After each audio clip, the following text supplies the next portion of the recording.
It is Monday on Daily Delivery. I'm Michael Rand. Patrick Reusse joins me as usual. Patrick, plenty to watch over the weekend. But the thing I found myself most glued to, especially on Sunday, was the Gopher hockey game. And I think we need to start there today. We'll get to some NCAA basketball, Duke, North Carolina in the men's Final Four.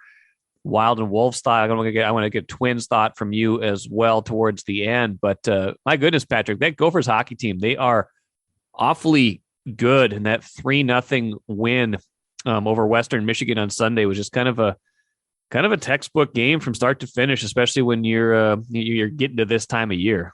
Yeah, they those announcers on ESPN now, Buccigrass fawns over it all the time, but I think they wanted to kidnap that Knies. They were all, it became a Matthew Knies love fest when I was listening to the game on ESPN, and he is pretty damn good. I think him going over to the Olympics, we kind of lost track of him a little bit, but and Ben Myers is going to be good about 2 days after the tournament's over. He's going to get himself a pretty good contract, although he can't play in the playoffs. They changed the rules there, so those guys can't sign out of college and then play in the playoffs. But they're big, strong guys, and these deep. The other thing about them, Mike, they remind you a little bit of, they got Faber and Lacombe and these guys who are big and strong and can move the puck. It reminds you of that team that won it for the first one for Lucia when they had Ballard, Martin, and Leopold. Yeah. As their defenseman back there, and these guys are. They. Faber and Lacombe and those guys, they move the puck too, and we've kind of lost track of them in the local media here because they didn't have so much those down years when they first went to the Big Ten. People stopped coming to games for some reason, and but by the end of the season, that play was full for Michigan, and I think people are back on the Gopher hockey bandwagon now, and this whole pouting about the Big Ten conference, hey, when this all started in 1950, Michigan was the big rival, and you got two Big Ten teams in the finals, in the Frozen Four. They're probably going to end up playing for the title. I like the Gophers to beat Mankato. Mankato's really good. They're on a long winning streak, but they are not the powerful offensive unit that they were.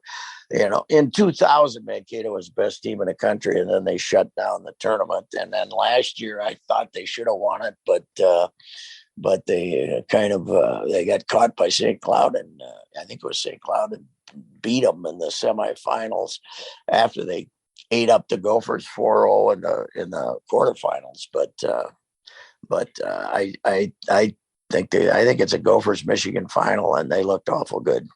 Yeah, they did. It was that third period, like I said, you go in up 1-0, and that's Western Michigan had that disallowed goal that maybe gave the Gophers a little bit of a spark there, kind of a reprieve. But then that third period, man, they clamped down.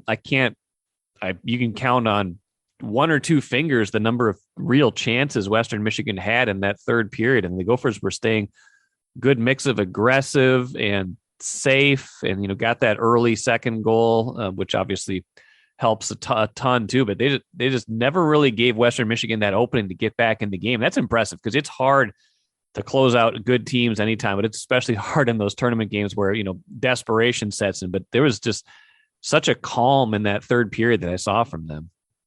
Yeah. I watched it, I did a little clicking with other games going on and stuff, but the first 10, 12 minutes I'm watching it saying the Gophers are way better than this team. The Gophers are better than this team. It's kind of weird that Western Michigan was a higher seed. They come out of the NCHC, which is a great conference, and they had a good year, but it really didn't make any difference. Watching those two teams, the Gophers got 14 NFL draft choices, and they usually have 14 NFL draft choices, but these guys are a higher caliber of those players. And I just thought it was, unless something fluky happened, I couldn't see the Gophers losing that game just from watching the way they skated, the plays they made, how dangerous they were by comparison to Western Michigan. I mean, even in the first period, Western Michigan had no chances. They had the one goal taken away, and that's it. So yeah, it was. And let's face it, we all have the underlying thing here for all of us is Bob Motzko losing his son in tragic circumstances last summer, and Yes. this would be an amazing story if the Gophers won it for him. First time the Gophers would have won it since 2003, and I really feel like they're going to. I think Michigan's, six or seven high draft choices Yes. on that round. And so, but they're younger than the Gophers, I think. And the Gophers have a little more experience. They beat them at least half the time. They lost to them at the last game of the regular season in Mariucci when they had a full house. But yeah, I think it's going to be them in Michigan, and I like the Gophers. I've liked them for a while here now. It's amazing. You know what else? The other amazing story is the panic that ensued when LaFontaine left. Yes. And this kid that never played, Justin Close, is a pretty damn good goalie. Yeah. I went over and talked to him one day. I only talked to him for about 15 minutes, but he's a pretty cool dude, and he's 23 years old or something like that. He's been around and he's not panicking at all. And every time something like that happens, Mike, we hear, we have full confidence in, the coach will say and the players will say and this guy, but they really do like this guy. You can tell that. And the fact that he had a 9-game winning streak. He was 2-2 in his first 2 weekends. And then he had a 9-game winning streak. And I think he's only lost 1 game since he started that streak. So this team's hot and they're good. And I guess when you're Minnesota hockey, waiting 19 years is long enough, isn't it? This should be the year. Take a playcation to Mystic Lake for 24/7 gaming, fun restaurants and bars, and luxurious hotel rooms. And join Club M to bask in the rewards. Follow the lights to Mystic Lake, where every day is play day. Could be. I mean, and you mentioned Motzko and the personal tragedy, of course. I mean, and on the ice, it's, not that we needed further evidence, but he can coach a little bit. He's got he's an awfully good coach. Yeah, I go back to St. Cloud with him. I did some stuff on him up there and went up there a few times. And I really like the guy. And every time he sees me, he says, all right. Well, the last time he saw me, he said, why do you hate PJ Fleck? He said, did he really? I don't hate. Yeah, he said it 2 or 3 times to me, but now he's upgraded it to hate. And I said, I don't. He's just a little pain. He just doesn't. I said, he never says anything sincere. That's all. That's the only thing. I don't hate him, for God's sakes. But he's always then he always puts in a little plug for him about how he likes him. But I really like the guy, and he can coach, and he's got that. He didn't get any goals yesterday, but he used to have that power play where they sneak the guy in from the weak side, and they'd get about every weekend they get 1 goal up there in St. Cloud on that play. Yeah, he can coach. There's no doubt. You know what he doesn't have? What? He doesn't have paranoia. No, he doesn't. You're right. He doesn't. He's confident in himself. He's confident in what they're doing. He doesn't have the traditional, Wooger got that the last 3-4 years, right?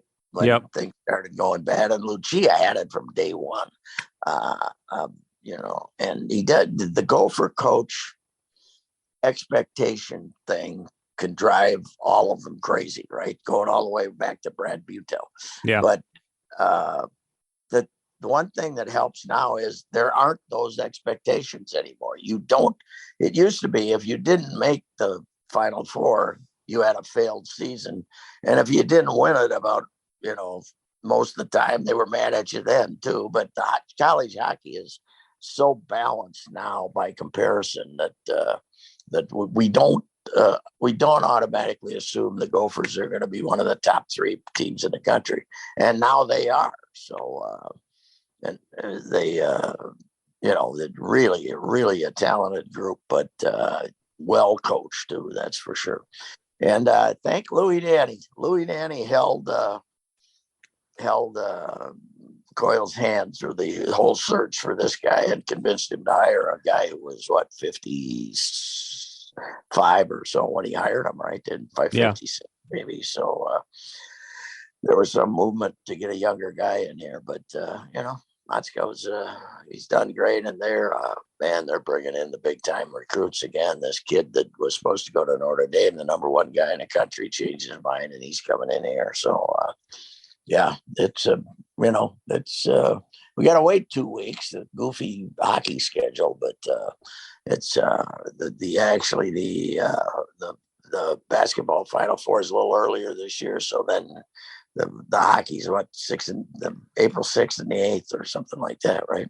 Something like that. Yeah, it's it's probably if it's 2 weeks out, it's got to be something like that, 7th and 9th, something like that. But it's Frozen Four field set just so we take care of that business. Michigan against Denver, and then Minnesota against Minnesota State. That should be an awfully good one, like you said. Minnesota State eliminated the Gophers last year. Mankato, awfully good team again this year, but that should be a great semifinal. Men's Final Four field in hoops is set as well. Patrick, you just alluded to, the reason they take this extra break is they don't want to go head to head with the Final Four. We had some great underdog stories, but now, man, we got some of these traditional programs are the ones left standing. Duke against North Carolina in the Final Four should be amazing. A good friend of mine who's on this podcast during the football season, Keith Rashad, he teaches down in North Carolina, and he will attest to how crazy it's going to be for this next week as they get ready for that game.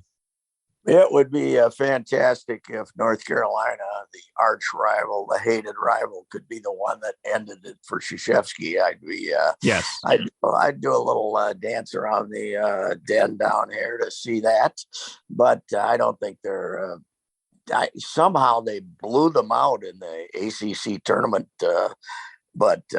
Final, but Duke's got better players than they do. Duke should win that, beat North Carolina, but the emotions of the thing, they're going to, I haven't looked at it yet, but obviously that'll be the late game, right? They're going to make, I would think so. Yeah. That'll be the primetime game for sure.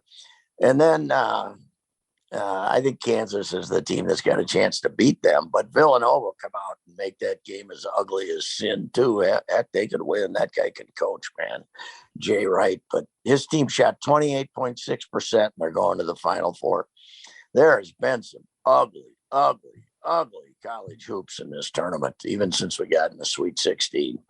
And the Big Ten, the Big Ten had 3 teams in the Final 8 in hockey. They now have 2 teams in the Frozen Four. 0 for 9. None of them made it to the Final 8, to a regional final. What a bunch of frauds. The hockey conference, Patrick. It's a hockey conference. It is. It's a bunch of that league. They were when nobody goes better than 15-5, and Wisconsin ties for the conference title with that level of talent. You stink. That's a pretty damn mediocre conference, but Duke is they're so. CBS and all the fellas are so damn happy to have Krzyzewski in the Final Four, and I'd hate to be the referee that lets him get beat. If it's Kansas and Duke in the finals, that's going to be 8-5 for damn sure. So the NCAA doesn't like Kansas anyway, but I'd obviously like to see North Carolina beat him, because that would be just a kick in the shins. But if Bill Self's program, the epitome of honesty, beats this guy, that would be fantastic too. But I think Duke's going to win it, so we're going to have to hear all that crap. But he'll be, he's got a lot of freshmen on this team, and you can say, boy, he's leaving a full shelf, except they're all going to go to the NBA. I was going to say, it's not the same as it used to be when you have freshmen. Mr. One and done. So, he used to always tell us he had these fine young men who were all going to graduate. Now we don't bring that up anymore because he's a bigger one and done guy than Calipari. I'd like to be monitoring the Kentucky vibe a little more after the fact that they lost to St.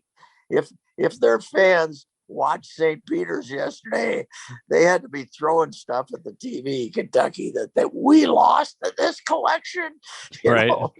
Unbelievable. That's one of the most amazing losses in the tournament history. Well, it's a 15 beating a 2, but to have people, to have them beat a Kentucky team and make them look as absolutely helpless as they did it's because there's nothing to compare for rabid fans than Kentucky, because Duke, it's North Carolina, and they got rabid fans around the country, but they're within 25 miles of them. There's 4 schools, and 3 of them, so 75% of the fans down there hate them. Right. 80% of the fans hate them. And some guys in Minnesota hate them too, but I won't name me.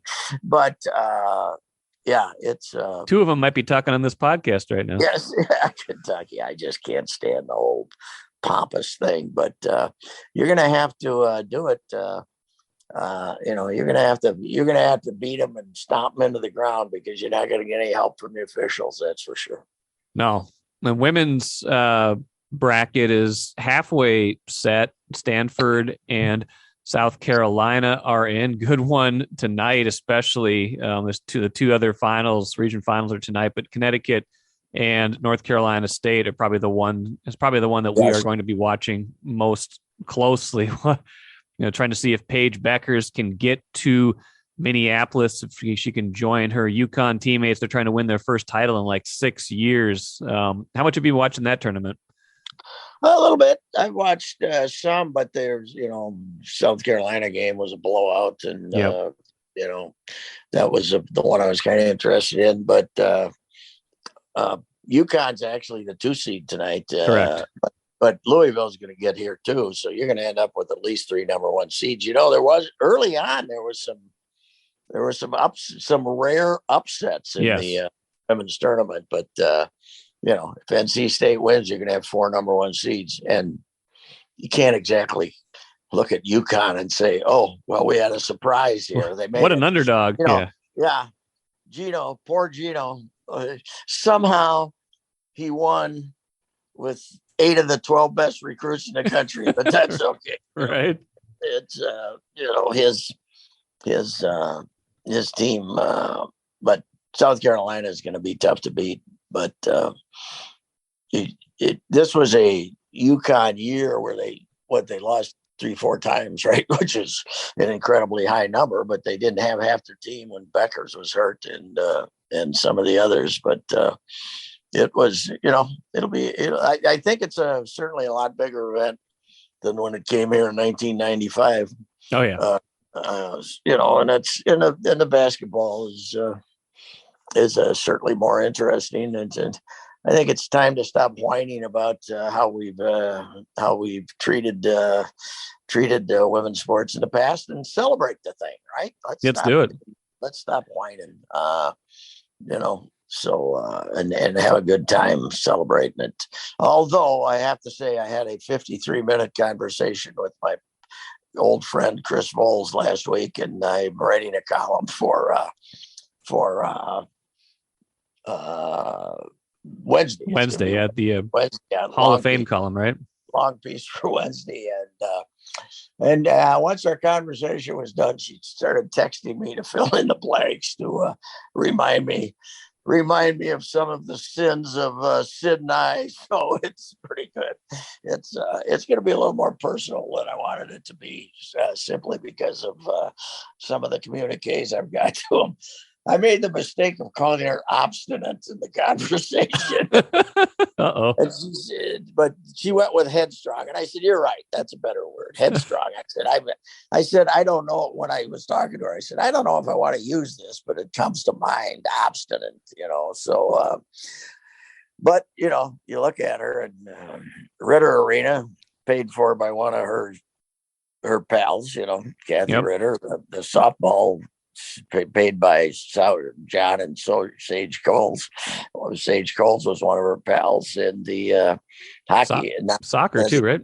Soccer arena by Deborah Olson. Yeah, Deborah Robbie Olson. So now she used the figure 11 arenas, but I don't know where she got those. But they certainly, her fundraising had a lot to do with the building better facilities for the women's program. That's for sure. No doubt about it. We got a few more things to get to before we get out of here. So let's pivot quickly. Patrick, Twins have been looking relatively good down in spring training, but those games don't mean a whole lot, and it won't mean a whole lot to me unless where's the pitching? I haven't seen who's going to throw the ball. Every time the starter pitching goes out, he pitches 3 scoreless innings. I don't think we need pitching. I think we need pitching, Patrick. Bailey Ober. I like Bailey Ober. I do too. Ryan blowing people away. You got Sonny Gray. Dylan Bundy's your 5th starter. And my guy, Josh Winder, if they give him a shot, I like him a lot. So it'll be I think they're going to start the season without one and see what happens. You think so? You think they're not going to make another move? That's it? This is it? Well, if somebody makes them a deal, but obviously Oakland is holding out right hard for both Manaea and Frankie Montez. And I'd take Frankie Montez. They really could use a lefty starter. Yeah. But I don't know where you're going to get one of those. I'm not a big Manaea fan, and I'd take him if you could get him without giving up too much. But they could use a lefty starter because they're all right-handers, all 5 of them. But obviously relying on Ober and Ryan and Josh Winder would be risky. But I mean, they're gonna give Dylan Bundy a chance for sure to be one of the starters. And it would be help if Sonny Gray actually pitched here pretty soon. But he's your projected opening day starter. Well, guess what? You start on April 7th. That's what, a week from Thursday, right? A week from Thursday. It's not far. All right, so it would, but I think that I don't think it's the end of the world if you start the season without one. Without a starter, but this is certainly better than when you were seeing the projection of that Dobnik could be one of your 5 starters. Yes. And I mean, some of that nonsense, but it when you look at it, there's 7 or 8 good teams out there looking for a starting pitcher, and nobody's been able to get either of those guys away from Oakland. So you wonder what Billy Beane's looking for out there. I mean, he's dumping down his whole team, but he's obviously trying to take your the best you got. I was happy to see that they're sending Royce Lewis to St. Paul to AAA. Even though he was injured all last year, and he hasn't played above AA. He only played 30 games in AA. Let's get him on the way. Let's get him on the fast track here. And it's been 6 years, and he had the injury and blah blah blah. But let's get him on shortstop because you're gonna need one next year. Yeah, they got to get some information on him. I mean, even like I was talking to Phil Miller about, on a podcast a week or two ago, like he hasn't played a real game in like 2.5 years. Yeah, because 2019, right? Yeah. So he's got they don't know what they even have in him anymore. All they've got is workouts and stuff like that. I mean, that's your number one pick from 5 years back, 6 years back. That's problematic. As I told you last week, I like the lineup, but you got to promise me that Rocco's going to let him play. Yeah. They got to, the 145. Okay, here's the lineup. I mean, you don't know. Obviously Jeffers, he won't let a guy catch over 100 games. Jeffers will catch 100, 105, but if he stays healthy. But let's see the lineup. Let's not worry about getting everybody off their feet. Play the lineup, okay? Ursula and Arise, you might do a little platooning there, and the rest of it, let's see him play. Come on. I'm going to put the Magic. Go ahead. You know who's a mystery to me? Kepler. Yeah. Have we seen anything from him? Polanco and Sano, I don't think have had a hit yet either. Have they? I know they have. No. They have, but that's it's too early to panic. They'll but hit. Lineup's good, and with Correa in it, there's no doubt about it. Although I did hear an interview with him last night. I was in the car for something, and it happened to be replaying an interview with him on the MLB network, and he was talking about the need to draw walks and that you have to have your own tunnel as a hitter. And he's talking to people. That's all we need. If the ball isn't in that tunnel that you're looking in, right? I mean, tunneling is usually meant as far as pitching, but he was talking about his hitting. You don't swing. That's all we need.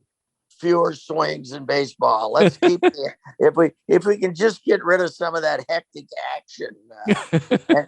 And everybody's going to have 15 pitchers for the first month of the season. I looked up the weather forecast, 52 degrees for the opener. Obviously it's a little bit of a crapshoot that far out.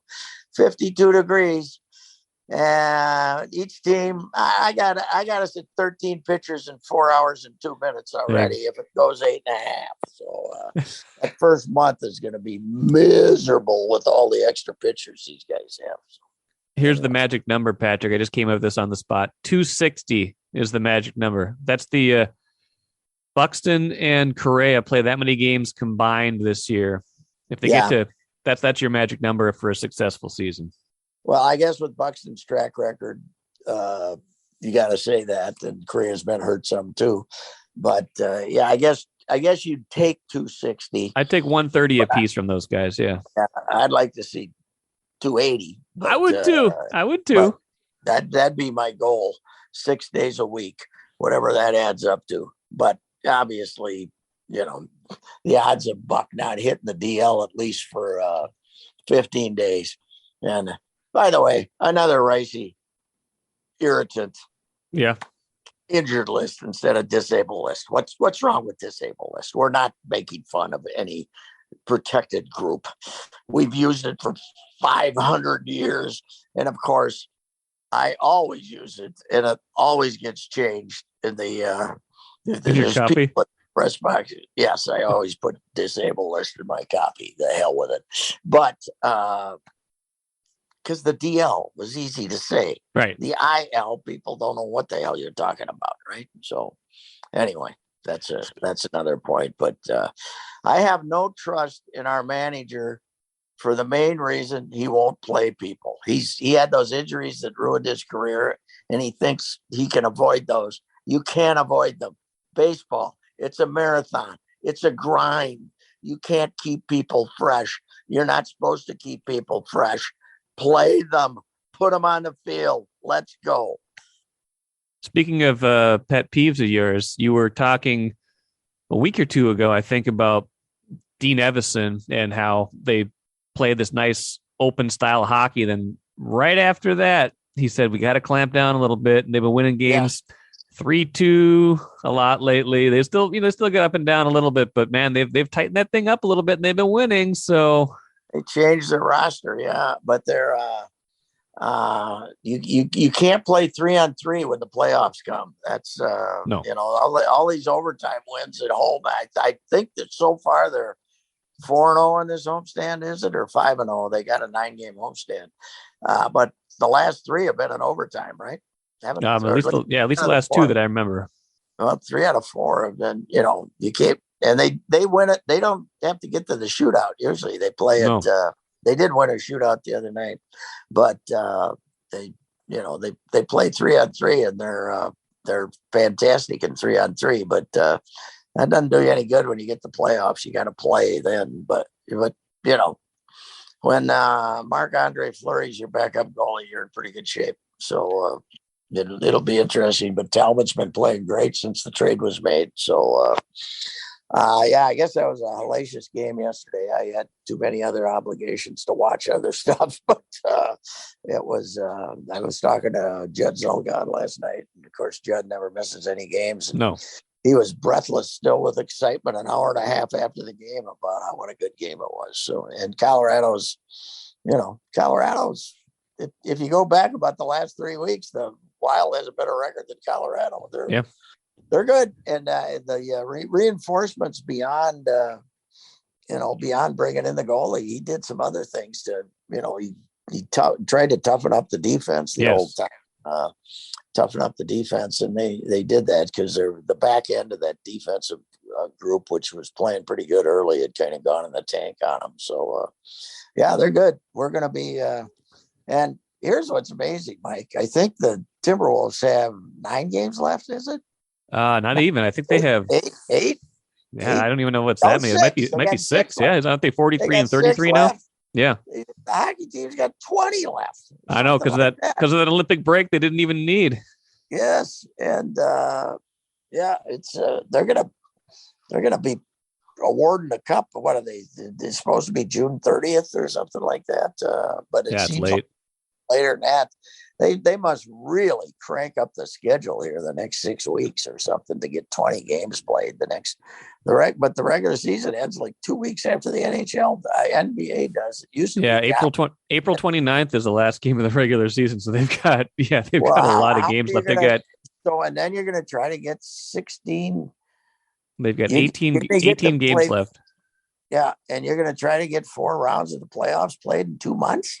Yeah, that's going to be a grind, man. Nobody will get it break. It's going to be like the old days. Remember when they were? I still remember when they were playing Vancouver in that series 20 years ago. They had home away back to back for Game 7. Yeah, and back in the day, I remember having playoff games on Saturday night and Sunday afternoon back when the North Stars were here in the early years. I remember that because my dear late great friend Augie and I ended up drinking with Ren Blair in his office one night, and it was a general manager, and it was a night game on Saturday, and we had to go home and shower to get back for the noon game.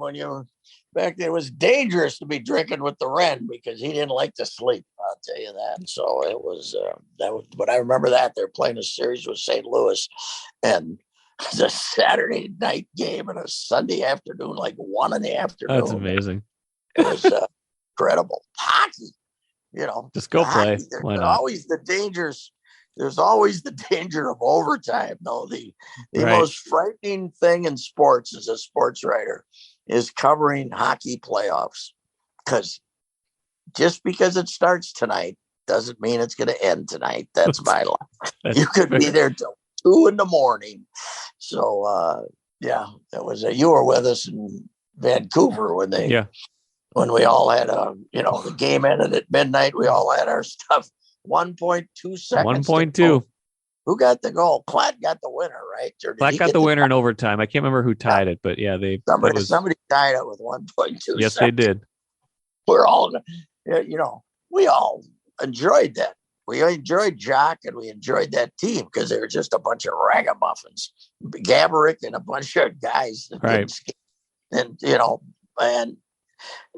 was fun, but not with 1.2 seconds to go at midnight when all you are is print fast.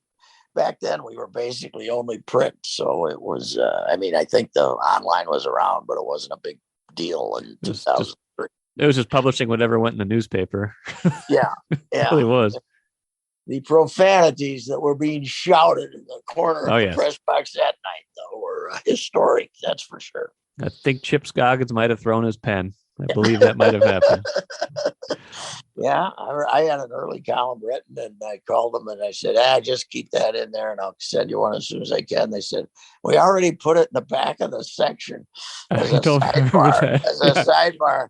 Says, send it what you got. I said, I got the Wild winning. I can't tell you what I got. So I send him one of those famous nevertheless leads, I'll send it to you as soon as I can. The tribute to the Wild, but the good thing is the game ended so damn quick and overtime. We were able to make papers, but I miss those days when when we still have the print deadlines and they're earlier now. But if you miss them, there's other options now. Back in the day when you just made print or you didn't make anything, it was a little different, to say the least. Yes, it was. I was going to ask you about Wolves, but maybe just a quick minute here. They got blown out by the Celtics. 6 games left. Answer me this really quick. If they get to the play-in, which seems more likely now, they've just got a couple tough ones here still. They got Toronto, then they got to play at Denver, I believe, after that. What's your confidence level if they've got to play a Paul George Clippers team, and then if they lose that, they might have to play a LeBron? I don't care how bad the Lakers are. Yeah. What do you think about them in the playoffs? I don't know. Nobody mentions the possibility of Kawhi coming back. Huh? He just decided to take the whole year off. Something like that. Yeah. I don't know. So, but Paul George will make them better. I like them to win at home against the Clippers with Paul George back, but not if they play like, here's their deal. He ended up getting some points again late last night, but right now, and Anthony Edwards is a liability, not an asset. Yep. He is playing terrible, and they're better with Jalen Noel on the floor than him right now. And if it stays that way, if he doesn't have a little revival here, they could win that game, but they're going to be 5 and out in the playoffs if he doesn't pick it up, because that puts too much heat on Cat, too much heat on D'Angelo Russell, and the other guy that's flattened out bad, Vanderbilt. I mean, he wasn't an offensive player, but his defensive presence is not. I think having to work as hard as he had to work for those first 50 games of the year took a lot out of him physically, and I don't know. They look like you're not going to catch Denver. You're not going to catch Dallas. It's you might want to give yourself a little refresher here going into the playoffs. I think, because those top end, the Cat's playing great, but Edwards there's something he did not look right. That's for sure. And D'Angelo had the nice little run there too, and he hasn't played as well lately either. But with him, it's just whether he's making shots or not. But yep. Did Beasley play last night? All the time I was watching it, I never saw him out there. Was he on the field? That's a good question. I didn't watch enough of it to be paying close enough attention. Quite a bit. I haven't looked at the box score yet this morning. I didn't. He didn't have his usual presence from he when did I was not watching. play. No, he did not play last night.